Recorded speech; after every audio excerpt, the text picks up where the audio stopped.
हाँ जी, welcome to my new blog. की हाल है दोस्तों दे सारे ठीक ठाक हो। अज का ब्लॉग आप स्टार्ट कर लगे हैं अपने घोड़े की रनिंग तो।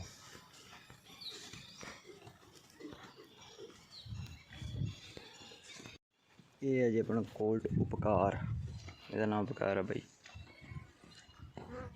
मॉर्निंग टाइम रनिंग करवा रहे हैं आप इनकी। चल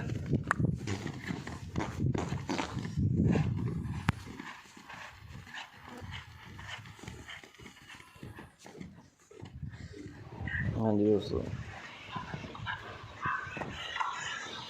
रनिंग करवानी भाई जी घोड़े की बहुत जरूरी है। सुबह सुबह इन्हों आप रनिंग करवाना 15-20 मिनट खुला छड़ दी है।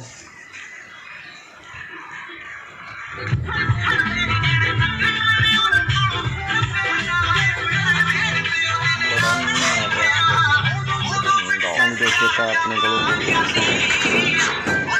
अपने प्रकार